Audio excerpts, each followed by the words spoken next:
va a seguir lloviendo. Siéntate ahí.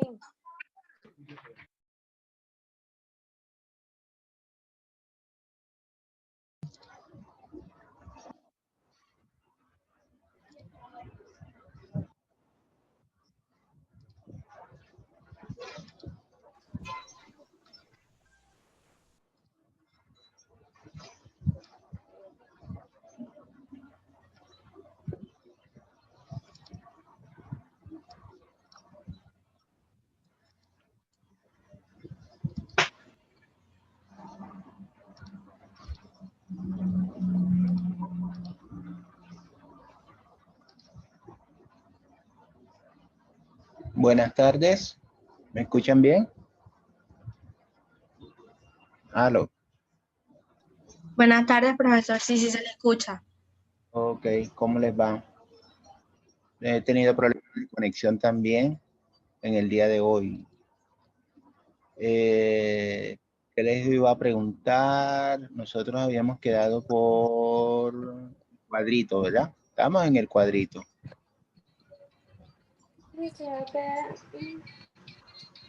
Hasta ahí creo que habíamos quedado. No, esto no es lo bueno. No, que agua. Y arregló el celular. ¿Quién? El celular. ¿Quién? El celular le robaron todo. No sé. Pensé que se va a hacer. Bueno. En la clase pasada ya habíamos trabajado distintas clases de fuerzas. ¿Te acuerdas de mí? Y ya habíamos quedado por acá, ¿verdad? Ya habíamos pasado eso, no sé si estoy equivocado o no.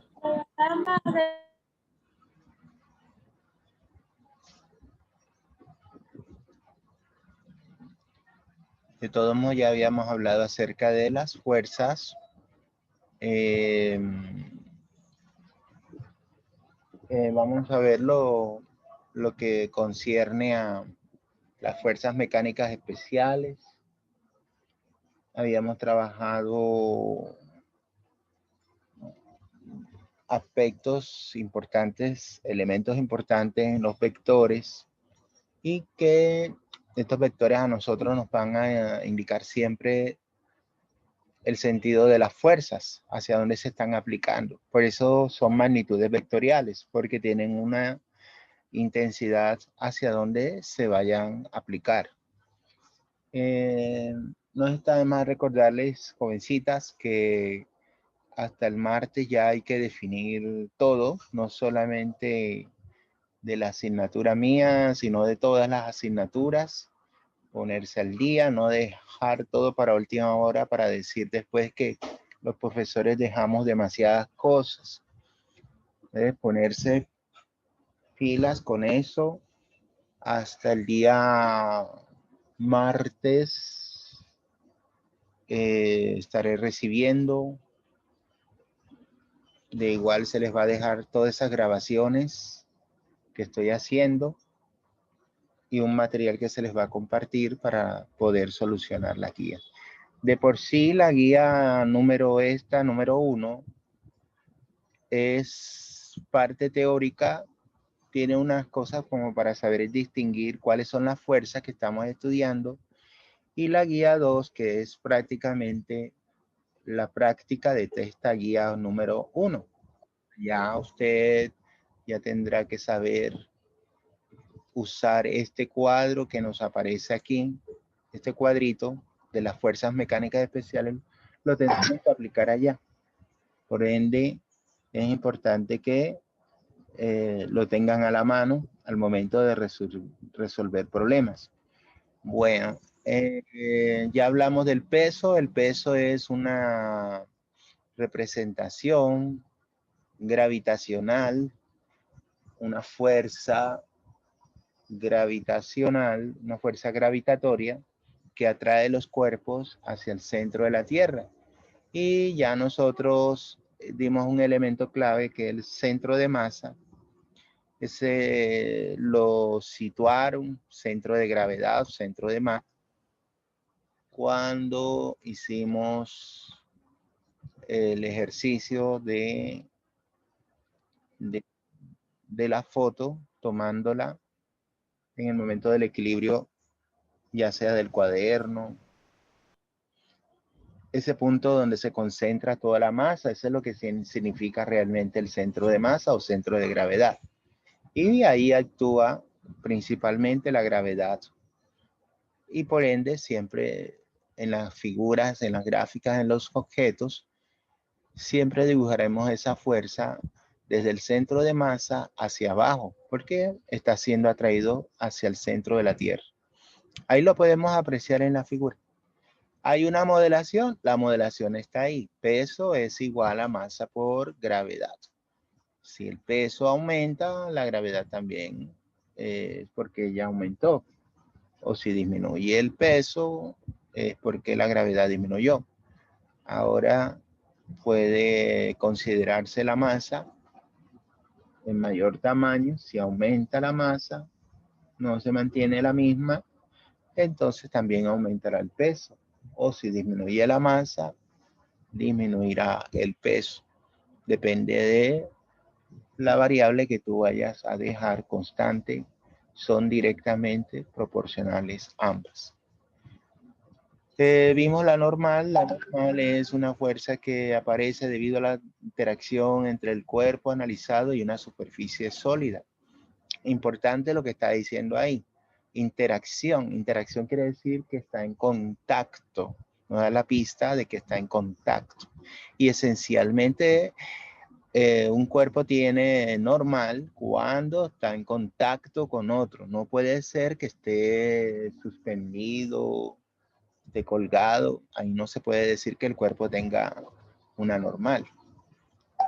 Por eso consideremos un cuerpo sobre una superficie plana. Siempre va a haber estos casos. Y dibujamos la normal de manera perpendicular.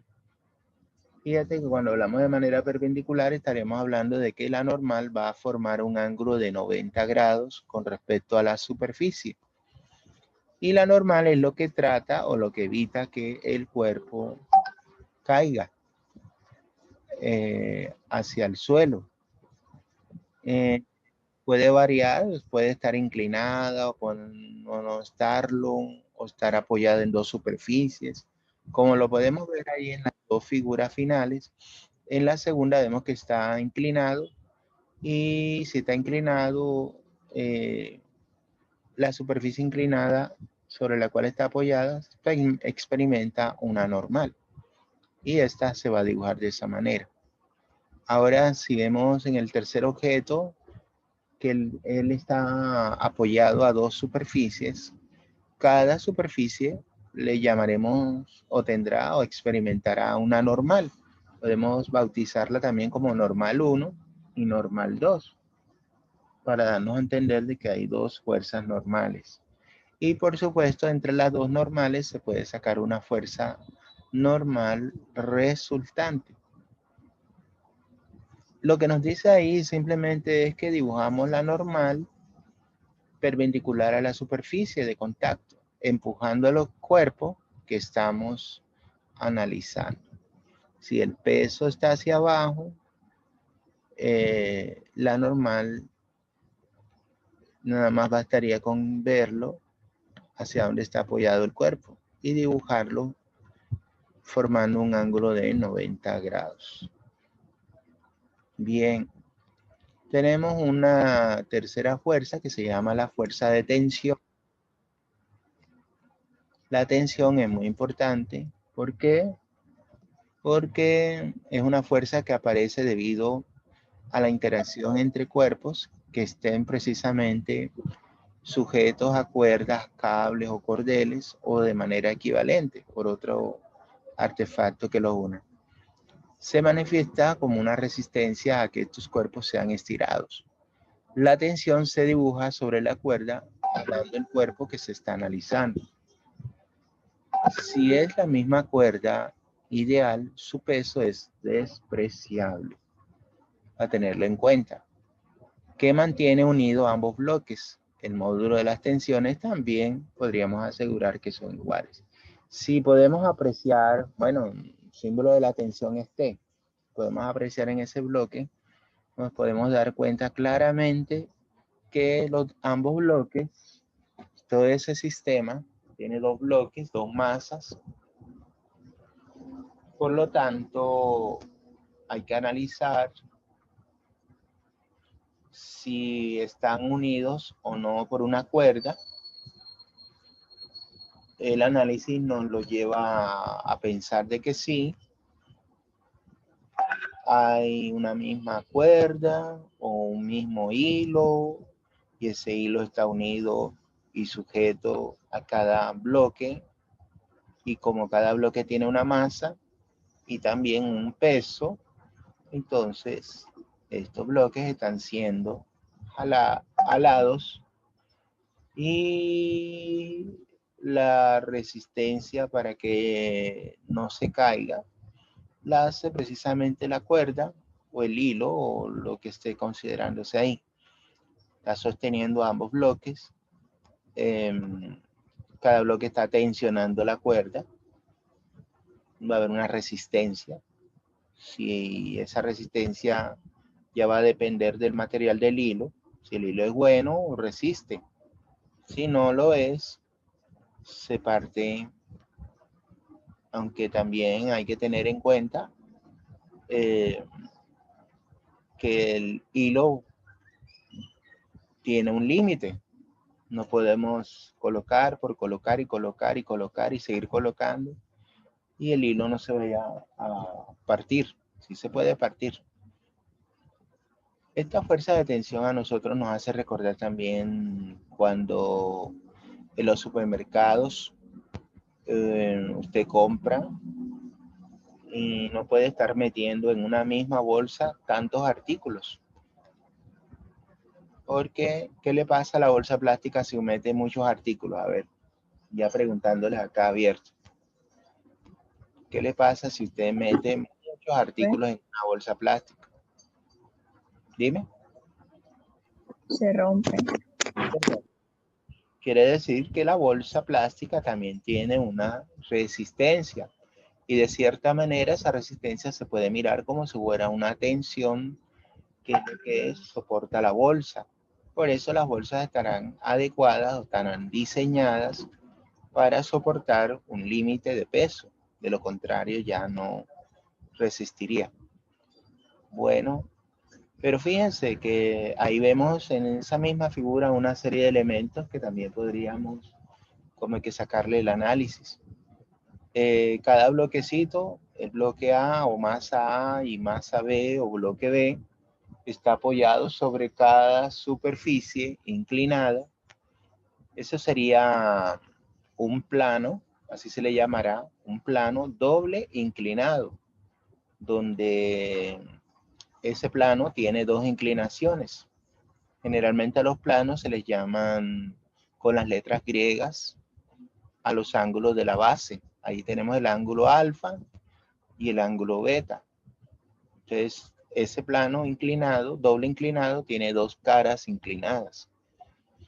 ¿Qué más podríamos rescatar ahí que tiene que ver con la mecánica? Es la utilidad que tiene el plano inclinado, que es una palanca. Es una máquina de las más simples. Y otro elemento que podemos rescatar ahí, que se utiliza mucho en mecánica, es la ruedita esa que vemos arriba del plano, que está sostenida estratégicamente. Eso se le llama una polea. Y la polea lo que te ayuda es facilidad de movimiento de las cosas. Principalmente, como dato curioso, la resistencia la reduce a la mitad del peso.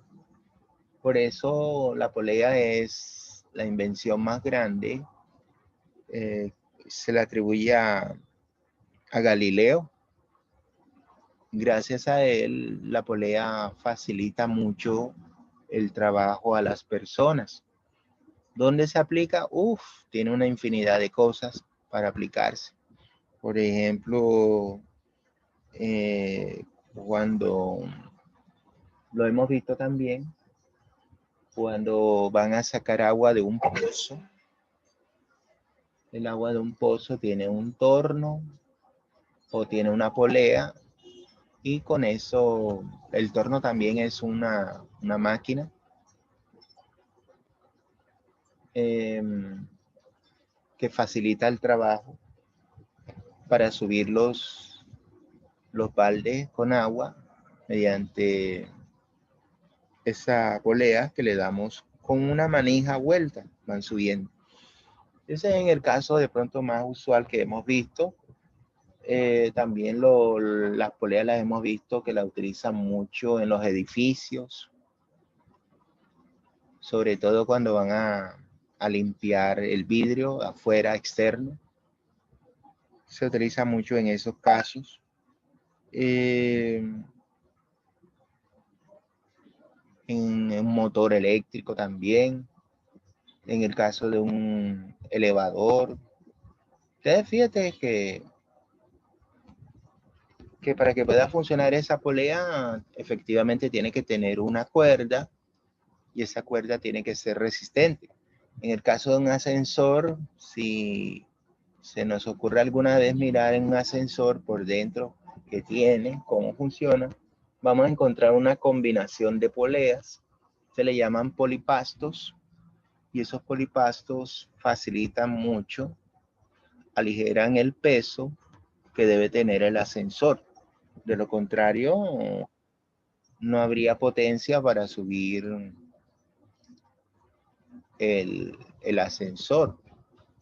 El ascensor es una de las máquinas más compuestas, yo podría decirle que mixtas, porque utilizan electricidad y utilizan artefactos mecánicos para poder funcionar.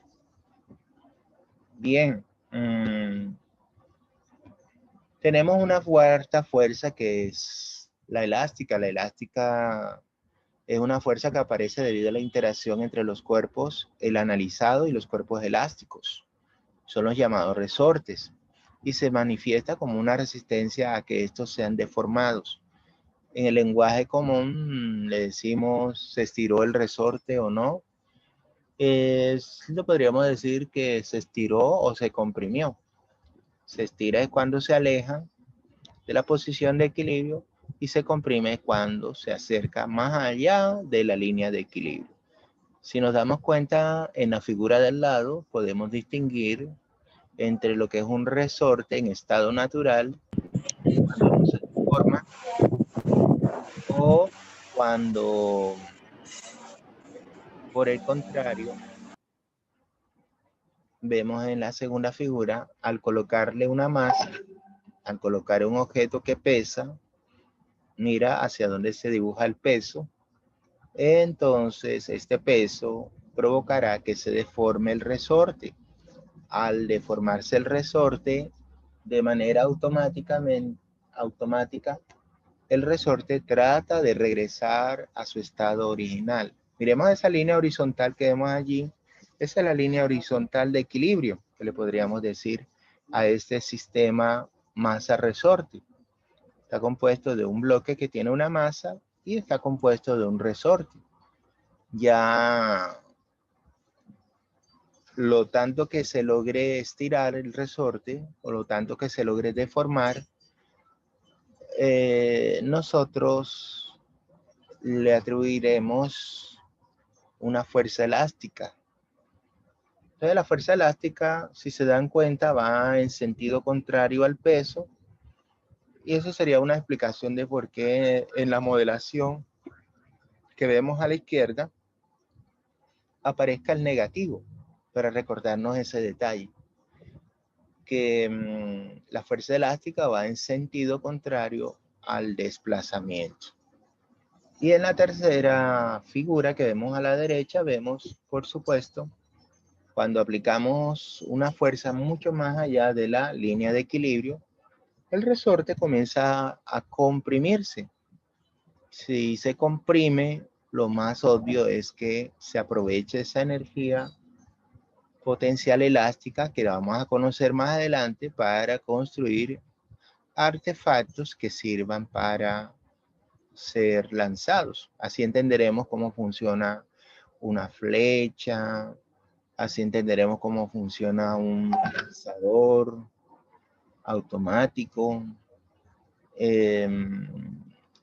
y muchos juguetes que a veces tienen como que esa gracia bélica, o cómo funciona el revólver o una pistola. Ese es más o menos el mecanismo que tiene.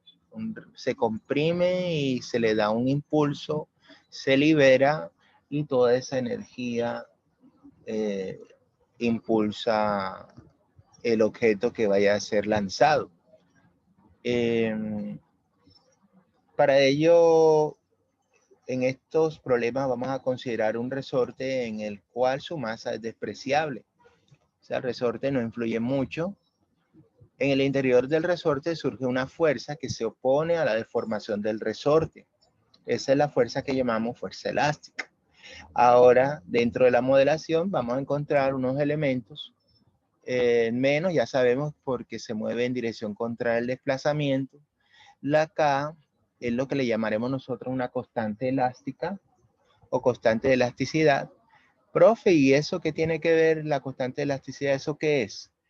Eso tiene que ver sencillamente con la propiedad que tiene el material del cual está hecho el resorte, la banda elástica. Ya eso también depende. Y tenemos otra propiedad ahí al lado de la constante de elasticidad, que es ese triangulito delta acompañado de la posición, que es un vector, delta X. Eso le llamamos una deformación acá en los resortes, acá en la fuerza elástica.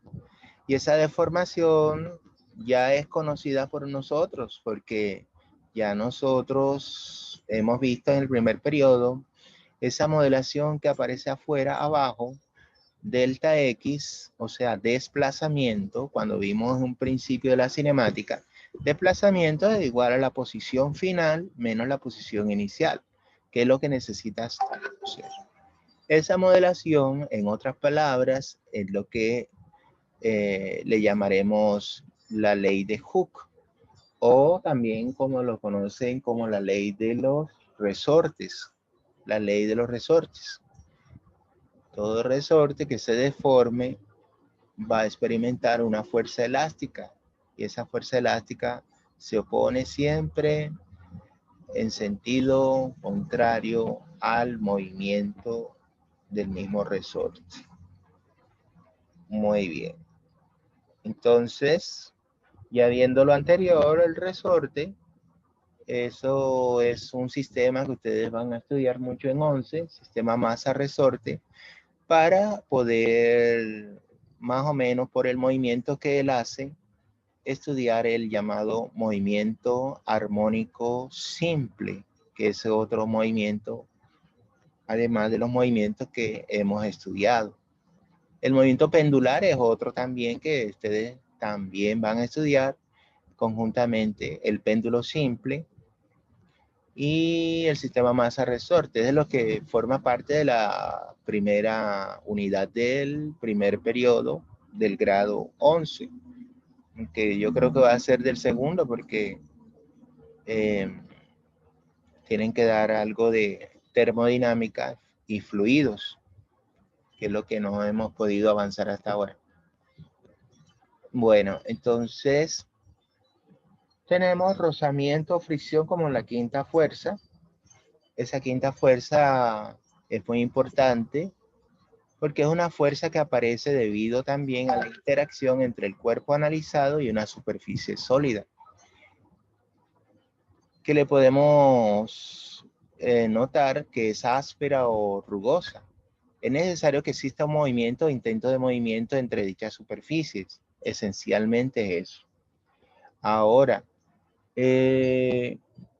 esta fuerza se dibuja en dirección paralela a las superficies de contacto y se opone al desplazamiento o deslizamiento de dichas superficies.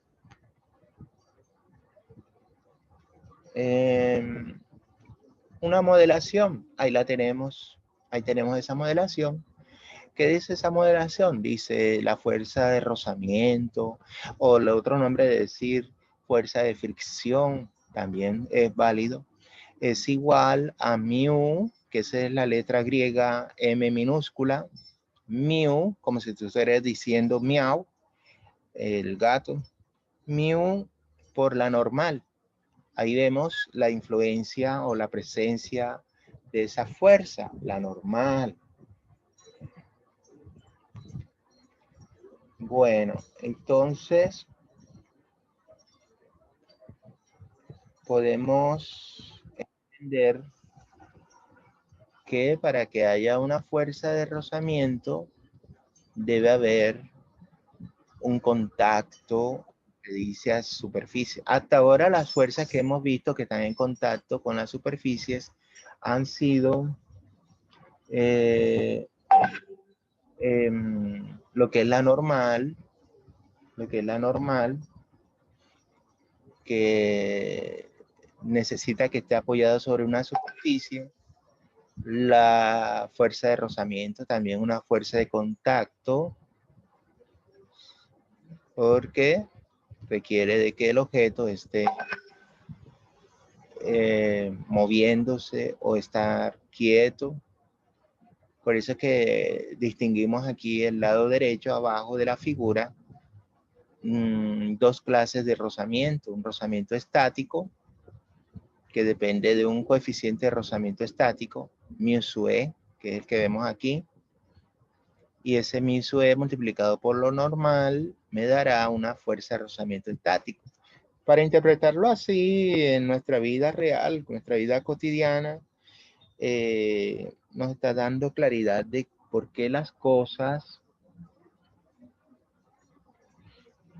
cuando están quietas, permanecen quietas, a menos que finalmente se le aplique una fuerza o haya una fuerza que tienda a cambiar ese estado que conserva. La misma palabra lo otro está diciendo, estática, que está quieto, que cuando un objeto está quieto, está de pie. Por eso usted cuando está de pie no se resbala, porque está bien apoyada sobre el suelo. Los zapatos, de hecho, tienen rozamiento en la suela, y eso es lo que te evita que te resbales. A diferencia, a veces de los objetos que se están moviendo, cuando yo camino, por ejemplo, yo también, la superficie de mis zapatos en movimiento, también tendrán un rozamiento. Ese es el que le llamamos mu sub k, y por eso multiplicado por lo normal nos dará la fuerza de rozamiento cinética. Ahora, esa fuerza de rozamiento cinética está relacionándose en una superficie inclinada con la fuerza, sí, la fuerza de rozamiento estática o la fuerza de rozamiento cinética se puede relacionar en la medida que algún plano, el objeto esté sobre una superficie inclinada, y podríamos como que predecir que si el rozamiento, el coeficiente de rozamiento estático es mayor que el coeficiente de rozamiento cinético, como lo Profe, vemos. se escucha feo. ¿Se escucha feo? Sí, profesor, no se le entiende. Vamos a esperar No un... se entiende nada. Vamos a ver, espérate. Les estaba hablando, a ver, de pronto es porque estoy hablando rápido, ¿verdad? Les estaba hablando acerca del rozamiento. Sí, profe. Se escucha feo. Estático, y ahora estoy hablando lento. El rozamiento estático es diferente al rozamiento cinético. Las mismas palabras son claras. Estático es que está quieto, o cinético si está el cuerpo en movimiento.